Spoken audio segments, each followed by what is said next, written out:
10 heures du matin, c'est le réveil. Aujourd'hui, cet étudiant peu enthousiaste et déjà tout habillé se prépare pour sa pénitence, la journée de cours chinoise. Le réveil est brutal, mais la journée, il l'espère, peut encore être douce. Une fois prêt, l'heure en est à réserver son véhicule. Ça y est, c'est fait. La voiture arrive dans moins d'1 minute, il est temps d'accélérer le pas. Dans les 28 étages que compose le bâtiment, les portes et les voisins s'enchaînent comme un ivrogne enchaîne les verres au PMU du coin. Cependant, tout y est moderne. Contrairement aux bâtiments parisiens, il est paré non pas uniquement d'escaliers, mais bien de 3 ascenseurs distincts. Tellement moderne que même les publicités s'y invitent. Il y est alors très facile d'acheter. L'élève marche lentement, car il le sait, cette voiture l'emmène à ce qu'il redoute, les cours, ou plutôt l'ennui que ceci lui apporte.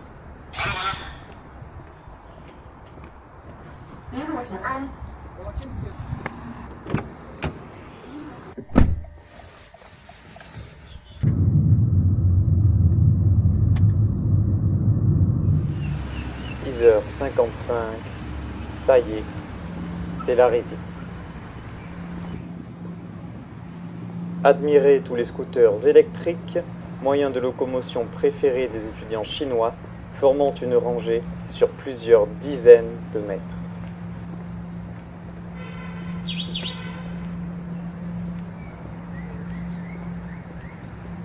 Au risque d'être en retard, l'étudiant, célèbre pour sa paresse, se dirige instinctivement vers un supermarché de son université.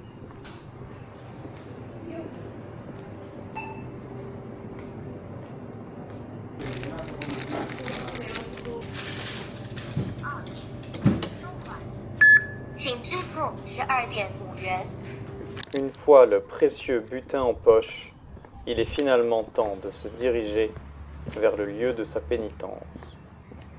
Sans doute espère-t-il trouver un peu de réconfort grâce à ses achats.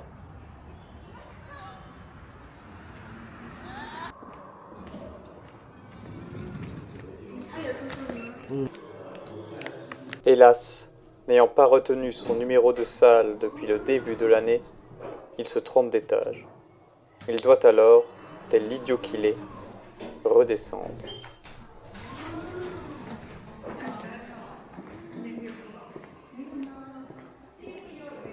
« 11h05, ça y est, le moment tant redouté est arrivé. L'heure n'est plus au plaisir, mais au cours de communication internationale. On y apprend alors, par un prof russe, en anglais à un étudiant français vivant en Chine, comment se comporter face à une autre culture. Bon, du coup, ça y est, je viens de finir les cours. Donc là, on est juste devant mon bâtiment business où je vais du coup aller prendre mon prochain cours. Donc ce que je vous propose, c'est que j'y aille un petit peu et je vous montre un petit peu tout ça. J'ai une présentation orale à faire. Ça va être un petit peu rigolo. En plus, dans un cours qui est, on va pas se mentir, très bullshit, qui est marketing éthique. Donc en gros, ce qu'on va apprendre, c'est l'éthique dans le marketing, etc. Pas super utile, mais disons que ça fait des points gratuits et je suis jamais bien contre, hein. Je vous propose qu'on aille voir un petit peu tout ça. Ah, et j'ai failli oublier, je vous réserve également une petite surprise, étant donné que je vais aller interviewer quelques étudiants pour savoir ce qu'il y a de particulier à propos de l'éducation chinoise, par exemple, de comment est-ce que les cours ici se passent, les différences qu'on peut avoir avec l'Europe et peut-être même en particulier la France. Je vais essayer d'interviewer des étudiants internationaux et si j'arrive à trouver un Chinois ou une Chinoise pour pouvoir l'interviewer également, je pense que ça peut être plutôt sympathique. Donc on va se retrouver également juste après pour faire ça. Et regardez là, juste avant, je vous parlais du bâtiment business qui va se trouver du coup juste ici. En fait, tout autour, c'est quand même vachement joli. Suzhou, c'est la ville des lacs et de l'eau. Du moins, hein, c'est ce que j'en ai beaucoup l'impression. On a des petites références à ça un petit peu partout. On a même des cygnes noirs qui sont amoureux, si c'est pas beau ça. Si vous le saviez pas, les cygnes restent ensemble toute leur vie, donc c'est plutôt mignon. Et on en a directement dans l'école. Ça, c'est des choses qui sont permises parce que les gens vont pas aller faire n'importe quoi, ils vont pas jeter leurs déchets ici partout dans l'eau. C'est du bon sens, hein, diront certains, mais c'est vrai qu'en France, on peut avoir quand même quelques problèmes si jamais on faisait ça. On a la petite mascotte de l'école juste ici. L'Académie des films et de la technologie créative. Non mais si c'est pas beau ça. Ça si c'est pas des étudiants en commerce qui l'ont fait, honnêtement, je sais pas ce que c'est. Hein. Je pense qu'on va aller faire les interviews juste ici, parce qu'on peut aller marcher juste là, au-dessus de l'eau, pour aller étudier. Hein. Ça fait un petit peu peur, disons qu'il faut pas glisser. C'est quand même assez marrant.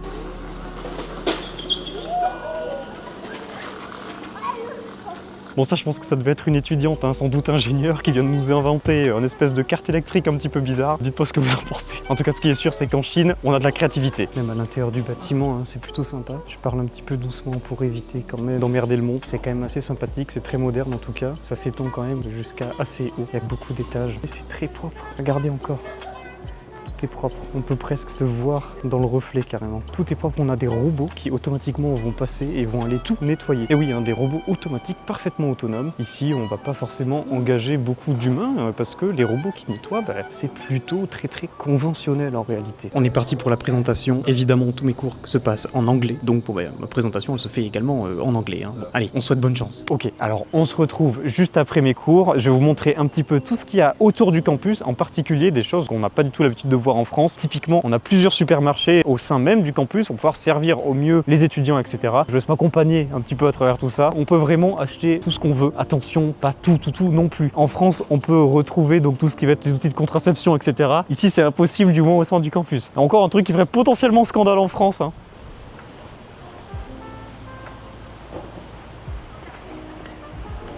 Donc comme vous le voyez, en fait, c'est vraiment un supermarché qui est tout à fait classique. Les prix sont normaux, c'est pas comme un truc qui serait super cher parce qu'on est au sein d'un campus. C'est vraiment des prix tout à fait normaux. Des sodas, des chips, tout ce qu'il faut pour avoir une alimentation saine et équilibrée, bien évidemment. Ça se nourrit exclusivement de pizza, de chips et de soda. C'est le top, on va même se nourrir uniquement de Monster Energy parce qu'on est complètement crazy. On retrouve les snacks dont je vous avais parlé dans la dernière vidéo, sauf que là, c'est des fruits. Les produits les moins populaires, c'est peut-être les stylos, personne s'en sert. Tout le monde étudie aujourd'hui sur des ordinateurs et tout ça. Plus que sur ordinateur, je pense que même les gens n'écrivent même plus, ils laissent tout l'IA, ChatGPT, etc. écrire. Moi y compris, mais faut pas le dire. Il y a encore des saucisses sur un grill cette fois, mais les mecs sont complètement fous de saucisses. C'est de l'espèce de mystery meat, en gros, on sait pas trop ce qu'il y a dedans. Mais en tout cas, ça goûte bon, ça goûte quand même un petit peu chimique. Ok, alors on se retrouve juste devant la cantine de mon université. Ce qu'il y a de très particulier, vous allez le voir, c'est qu'on a des restaurants adaptés à tout type de goût. Vous pouvez même voir que là, bien qu'il soit 6h30, il y a énormément de gens en train de manger. On peut vraiment manger à toute heure de la journée et je pense même que c'est ouvert jusqu'à une certaine heure dans la nuit. On n'a pas l'habitude de voir ça dans les cantines françaises qui sont seulement ouvertes de midi à 2h globalement et puis pas plus. Hein. Je me pose quand même une petite question. Pourquoi est-ce que c'est autant varié en fait? Parce que c'est vrai qu'en France c'est quand même globalement diversifié. On a de la nourriture qui change tous les jours et si ça change pas, on a plusieurs restaurants. Mais pourquoi avoir fait exactement ce choix-là? C'est vrai qu'en France, on a l'habitude du modèle de la cuisine centrale, une seule et même équipe qui prépare tous les repas pour tout le monde. Donc, pour éviter qu'on se lasse, la seule solution, c'est de faire tourner le menu tous les jours. C'est une illusion de diversité, hein, on a de la diversité dans le temps. Ici, dans les cantines universitaires chinoises, le modèle est radicalement différent. On est sur un système de food court. Ce ne sont pas des employés d'une seule cantine, mais des dizaines de mini-restaurants indépendants qui louent chacun un stand sous le même toit. Ici, on a de la diversité dans l'espace. Mais pourquoi avoir fait ce choix, comme j'ai dit? En fait, il y a deux raisons majeure. La première, c'est la culture culinaire. La Chine est immense et les spécialités régionales n'ont rien à voir entre elles. La cuisine épicée du Sichuan est totalement différente de la cuisine cantonaise ou des saveurs locales du coin. Un seul chef ne pourrait jamais tout maîtriser. À la place, on mise sur l'hyper spécialisation. Le cuisinier du stand de nouilles ne fait que des nouilles tous les jours de sa vie. Il ne change pas sa carte, mais sa technique est parfaite. La deuxième raison, c'est tout simplement la loi du marché. Chaque stand est une micro-entreprise en concurrence directe avec son voisin. Si un stand se met à servir des plats de mauvaise qualité ou trop chers, les étudiants font littéralement 2 pas sur le côté pour aller manger ailleurs et le stand ferme. C'est ce système de concurrence acharné qui permet d'avoir cette variété incroyable en permanence tout en gardant une qualité constante et des prix imbattables pour les étudiants.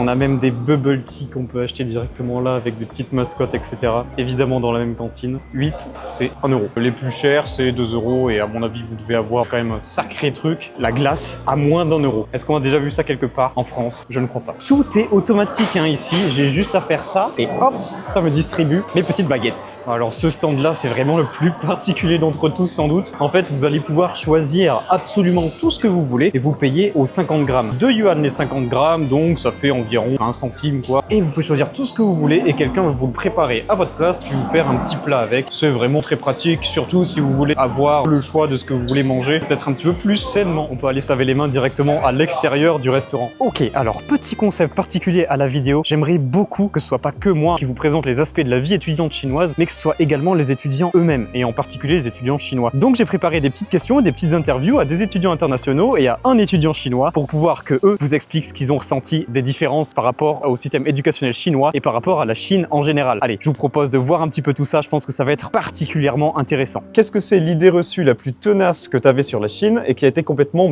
pulvérisée dès ta première semaine ici en Chine? Actually, I do not change my mind much when I'm being in China because that when I'm being in China, I feel that China fulfills my expectations because that in the very beginning, I think that China is very modern and also very systemized. And when I'm being here, I see that there is so many EVs and then also there is like so many integrated systems like the bicycles that is like electric. And therefore, I see that it is a very good city, very good country. Je dirais le fait de pas être libre en soi, parce qu'on pensait que c'était vraiment une dictature et en fin de compte pas du tout. On peut tout faire, voilà, juste si on fait pas de conneries, c'est bon quoi. En fait, on peut vivre notre vie, donc en soi, ouais, c'est plus l'aspect dictature. Toi personnellement, la censure, les caméras, les choses comme ça, c'est pas quelque chose que tu ressens vraiment et en réalité t'es plutôt libre quoi? Pas du tout, les caméras on les voit même pas en soi. Dans les grands espaces publics, on les voit un peu, mais en fait c'est pas un souci. Tout le monde respecte les règles, il n'y a pas de problématique. On peut laisser son vélo sans problème, nos affaires aussi. Je m'attendais à vraiment avoir quelque chose de différent et en fait pas du tout. Ok, un peu comme le Japon quoi en gros. Ouais, exactement, à peu près pareil. Après je pense que c'est spécifique aux pays asiatiques, hein. Je pense que même Thaïlande, etc.,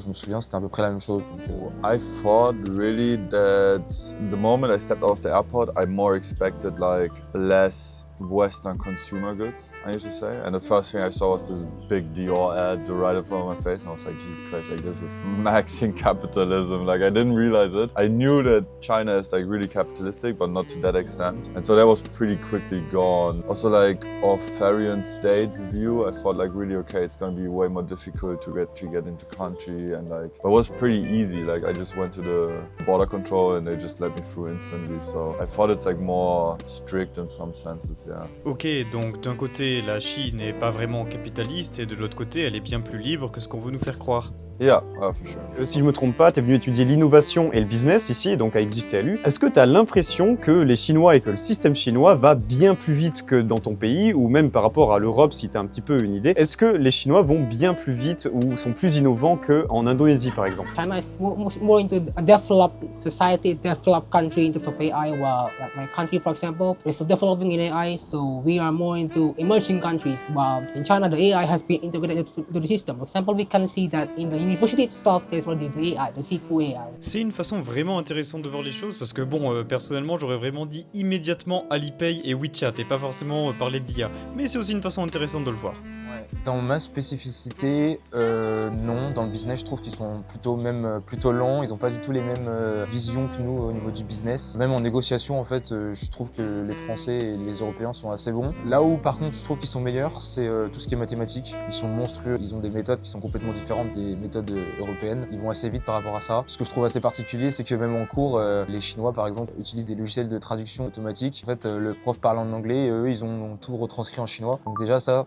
On voit qu'il y a quand même une différence de level pour apprendre les langues comparé aux Européens qui ont un peu plus de facilité. Yeah, not really. I have the feeling like the Chinese are just the courses I took, but they're starting more from a beginner view angle, like the topics they're like doing. Like as an example, I did ethics and marketing now, but like it started like with really like basic ethics stuff, you know, before like actually going into the marketing angle. And we don't really have that in Europe, I guess. I think we have pre-courses and then like distinct third-year courses where they then have like some ideas they want to push through the entire course in like a 6-week span. But because it's a 13-week window, I think like they really start from the beginning and then end with like a more difficult subject. But so far, I don't really think that it differs in any significant way where I say, okay, they are faster or slower, but more in like they view concepts in a way more broad way. Ok, donc c'est plus vaste, mais c'est un petit peu moins technique, quoi. Yeah.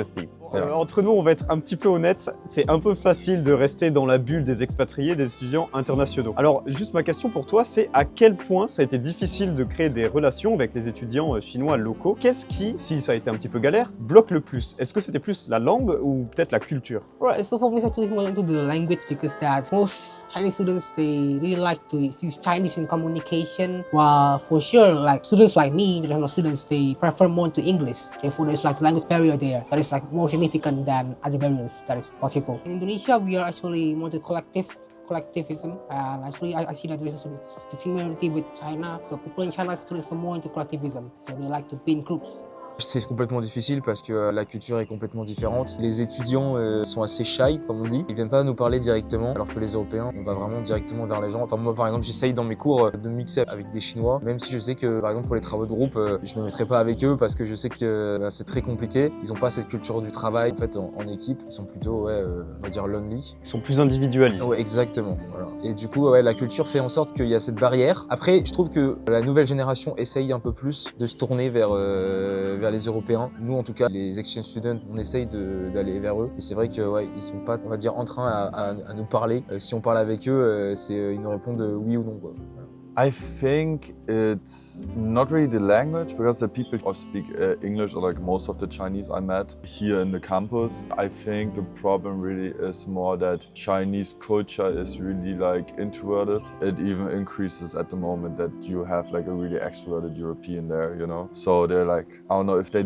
weren't in Europe before, they like not fear you, but they're not as open as if you're Chinese. And then it also, one variable of course is the language. But I would say I met some Chinese people that like studied in Canada before I did an exchange in Europe, and they were really open. They were like, talking about political points and also about other things, like where to party and stuff, and like what they think about Chinese people. And like, so I already had like really interesting conversations with Chinese, but most of them were then like... Ils étaient plus internationalisés, quoi. Right. Okay. En Chine, la société fonctionne vraiment différemment, hein. Par exemple, je vais te citer ici WeChat, la surveillance, ou alors l'ultra-praticité d'à peu près tout, en fait, hein, puisqu'on peut tout faire avec son téléphone. Est-ce que voir tout ça, voir la sécurité que ça donne, mais aussi voir la surveillance et les mauvais aspects que ça peut avoir, est-ce que ça te donne envie de ramener un petit peu du modèle chinois chez toi, dans ton pays, ou est-ce qu'au contraire, ça te fait peut-être un petit peu peur?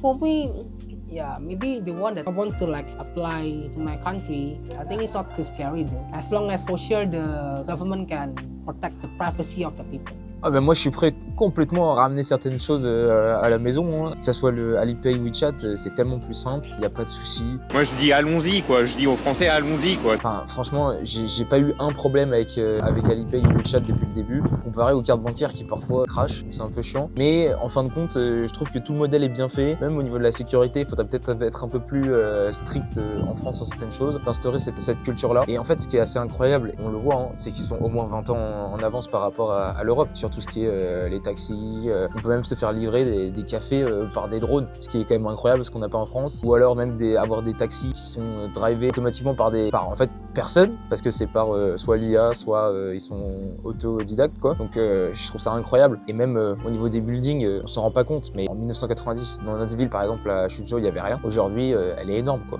Et c'est des villes, ils sont à plus de 10 millions d'habitants quoi. Donc non, à ce niveau-là ils sont super bons pour essayer de construire. Ils sont juste au-dessus de l'Europe. Ils construisent des immeubles en 4 mois quoi. Oui, c'est vrai qu'on peut voir en plus des espèces de voitures de livraison qui se conduisent toutes seules sur les voies cyclables et tout, etc. Enfin, c'est plutôt impressionnant. Mais oui, c'est vrai que c'est très démocratisé. 100%, like the money system here is the best in the world. And that's saying like from my perspective and living in the Netherlands for 4 years. Because I grew up in Germany, and in Germany it's really old and outdated, like the money system. So we only use cash, we only have like really slow banking systems. And if you don't have the same bank, it takes like a day for you to even see your money, you know? And in the Netherlands it was completely the opposite. Like they have it's called Ideal. Every bank uses that. So you have instant transaction system. You like only use bank cards because like cash is even like forbidden now in the Netherlands in some stores. Like purchases over I think 10,000 euros, I think it's completely gone with cash. So you only use that and it works really good. But here the difference is like the convenience of having everything in one app, like the taxi services and stuff. But even if I had this in Europe, I think it wouldn't be as good as the Dutch approach, just because the amount of money you spend using Alipay as an example, or WeChat, I think is like, it's a little bit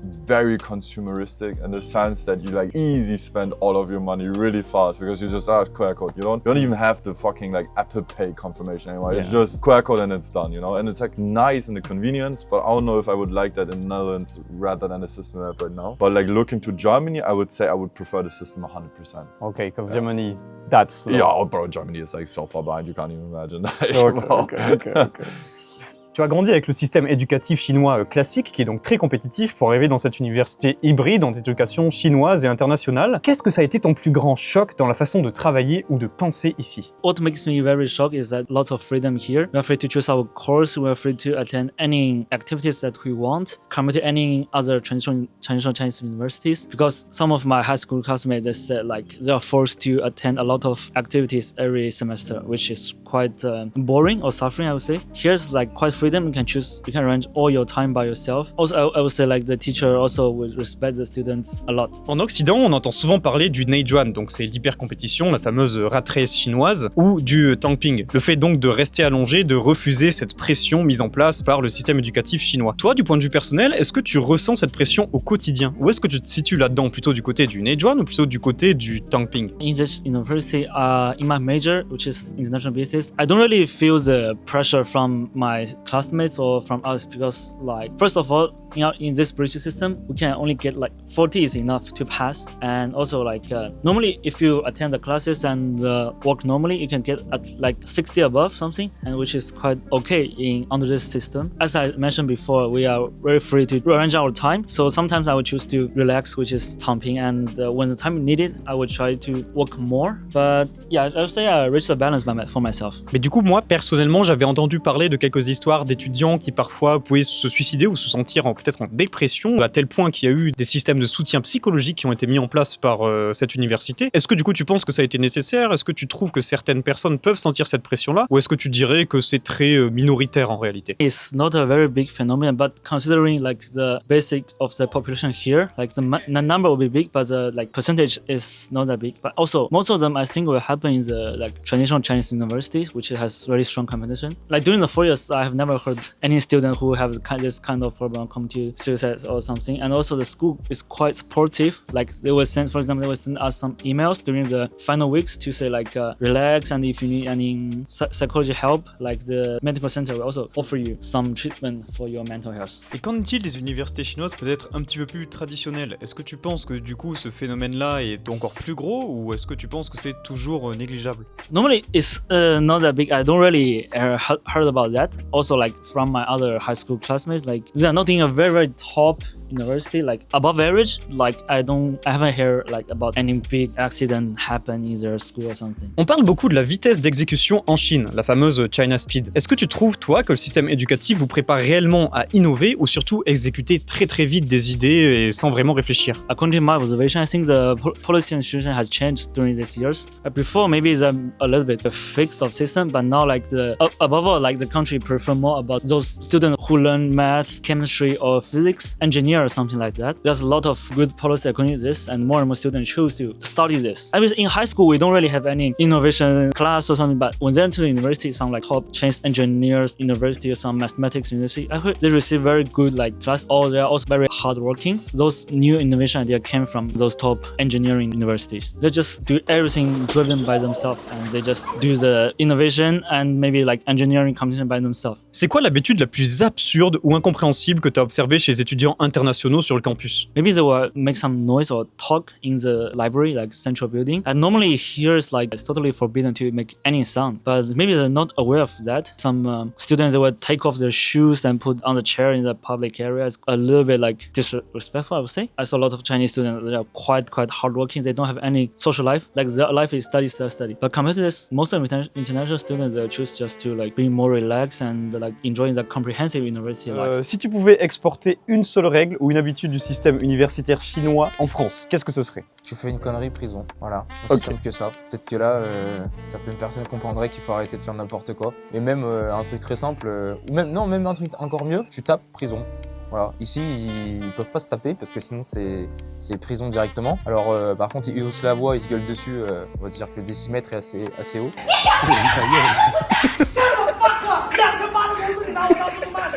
mais il y a quand même ce respect de il faut pas faire n'importe quoi.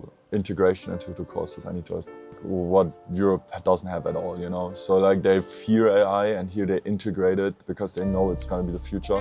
And that's like the Chinese morale, right? They're like so new as a country and they went to so much change over the last 30, 40 years. Like all the generations that are currently living in China saw this rapid expansion in economic growth and like wealth. They are more open to new ideas because they know it worked for them once. They don't fear it as much as we do in Europe. So I would say that is the most important. Innovation mindset. Innovation mindset, yeah, for sure, yeah. Give more free space for students to choose their courses, which activities they want to attend. There shouldn't be any forced student do anything. They're already like adult. They should like have more respect from the school, from the teacher. See through the mental health, I guess, of the people so that they will not be too stressed with the courses. Donc tu penses que les Chinois sont très stressés par rapport aux cours, par exemple? Sometimes because I heard that some of them like work for hours. Like I don't really experience it, but what I heard a lot is the Gaokao and like how they like fucking drill their children fucking since 12 years onward. And they don't even have just the Gaokao, they have also the other one for like middle school, you know? So like since they're 12, they need to study 3 years long for a test that will like literally be their entire life for the rest of their life. And like if you fuck it up, like the amount of stress is awful. You still have way more options in Europe, even if you don't have like higher education to still do what you want to do. And I think that's missing here in the sense that you still have this production state where like if you don't do higher education, you will 100% get not a good wage and like be in a factory for your entire life. L'aspect média, je trouve quand même assez intéressant, c'est-à-dire de pouvoir avoir les opinions pour chacun, pouvoir s'exprimer d'une manière libre, ce qui n'est parfois pas totalement ici présent en Chine. Ok, et toi, est-ce que c'est quelque chose que tu as ressenti par exemple en regardant, je sais pas, des réseaux sociaux chinois ou des choses comme ça? Ouais, il y a des choses qui sont censurées, des choses qui sont peut-être problématiques. Tu auras un exemple précis? J'aurais pas d'exemple précis, mais par exemple la guerre en Iran, etc., ils en parlent pas un moment parce que c'est pas quelque chose qui pour eux est nécessaire et ils veulent pas faire en sorte que en fait les Chinois soient en fait dans ce problème-là. Eux, ils ont leur pays et ils font leurs choses pour leur pays. Un truc aussi qui est assez frappant, je trouve, c'est qu'ils sont fiers de leur drapeau et fiers de leur pays. Ils ont des drapeaux partout. Et moi, je trouve que chacun pense différemment. Effectivement, dans le pays, il y a des gens qui ont des opinions différentes, mais ils restent très patriotes et c'est quelque chose de positif, je trouve. Est-ce que tu peux un petit peu nous décrire le marché du travail qui t'attend à la sortie de l'université en quelques mots? It's very hard to find a job in the traditional jobs stuff. But for me, I would say probably I won't go to those like companies working there. I would say I would choose like free jobs such as like language teachers or some like a foreign people's tour guide, as long as like I have a good language skill and get in touch to a lot of foreigners, so I know how it works, and plus I'm local here, so it could support me a lot. Alors au niveau de la sortie, moi je suis en plus sur ma dernière année là, donc à la fin de cette année, je vais être sur le marché du travail, faire mon stage de fin d'études. La partie positive, c'est que déjà faire un échange à l'étranger en Chine, c'est toujours positif pour des entreprises. Ça veut dire qu'on s'adapte à de nouvelles cultures, on peut être seul dans des endroits, on essaie de parler la langue, on fait en sorte de se dépasser. Donc ça déjà c'est une chose positive. S'adapter aussi à des types de cultures au niveau des entreprises, c'est assez différent aussi. Moi je pense que vraiment l'aspect, on va dire technique au niveau des cours, ça va pas m'apporter énormément parce que en fait je me suis rendu compte qu'en arrivant ici, nos écoles en France n'étaient pas si mauvaises que ça. On a quand même pas mal de connaissances, que ce soit par exemple, je prends le project management, où là on est quand même bien avancé, on a des techniques à nous mais qui marchent bien. On peut le voir quand je prends la parole dans les cours, c'est que j'arrive totalement à rentrer dans le sujet et à débattre s'il faut. Donc ça, c'est pas vraiment le point positif. Par contre, on voyage pas mal, on essaie de voir un peu d'autres villes, d'autres environs. On a des villes à 1 heure d'ici, on y est en 1 heure en train, alors qu'en voiture c'est genre 6 heures. On a même des projets, la Chine qui se dit dans un an, je crois, essayer de faire en 1 heure Pékin-Shanghai à 1000 km/h. C'est des choses qu'en France, on n'y est pas encore, quoi. Est-ce que tu aurais autre chose à rajouter, quelque chose que tu aimerais bien dire sur ces différences-là, ou quelque chose que tu penses est peut-être important à dire sur la Chine ou sur le modèle éducatif chinois? Be more hardworking. It depends.